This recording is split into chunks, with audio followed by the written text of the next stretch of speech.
Hello, this is Annika Olson's PhotoStory on our trip to the District of Columbia. Our first stop was the National Zoo. The seals were my favorite because they were like dancers on air.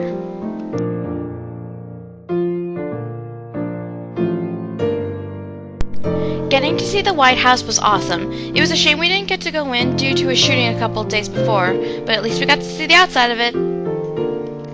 This is one of the many stained glass windows that was in the National Cathedral. In total, there are 231 stained glass windows that go back to the time of creation to modern times. We went on an illuminated tour on our first day. This is Martin Luther King Jr.'s statue at his memorial. This here is a picture of Jefferson's statue at the Jefferson Memorial. He was 83 years old when he died. The Washington Monument was by far one of the best things I saw. The inside was extraordinary. When I looked out the windows, you could see almost all of D.C. These are some pictures of the different places you can see up in the Washington Monument. We were so high up, and you could see almost all of Washington, D.C. This is the reflecting pool heading towards the Lincoln Memorial. I took this picture up in the Washington Monument. Mount Vernon, in my opinion, was the best place we went to. This here is a picture of George Washington's house. If you went to the back of the house, the view is very breathtaking.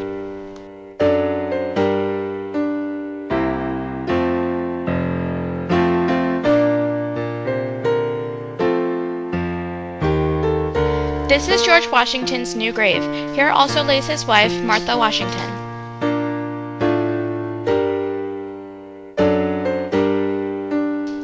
The World War II Memorial's architecture was amazing. I loved all the structures containing every state of the Union.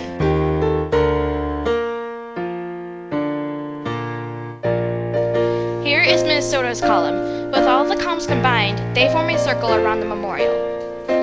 The Lincoln Memorial was one that I remembered most. There's just so much history behind Abraham Lincoln that he deserves to be known as one of our greatest leaders in the United States.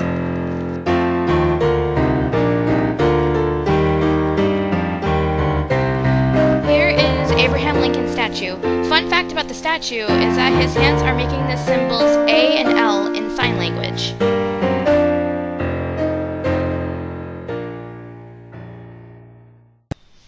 This is the amphitheater of the Arlington National Cemetery. On Sunday, we had a little worship service and included a military prayer to all the military services that protect our country. This here is one of the tombstones at the Arlington National Cemetery. I believe Mr. Ghosting told us about a friend of his that was killed in battle during World War II. I don't remember the full details he told us, but it was nice to know about one of the soldiers that protect our country. The changing of the guard and the wreath ceremony was spectacular. In respects, we all had to be quiet.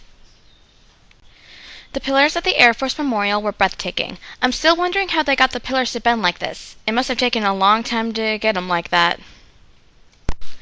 This is one of the rockets at the National Air and Space Museum. The Pentagon Memorial was one of the last stops we went to. About 184 people were killed on the plane, with the youngest being 3 and the oldest being 71. Our very last stop was the Bureau of Engraving and Printing.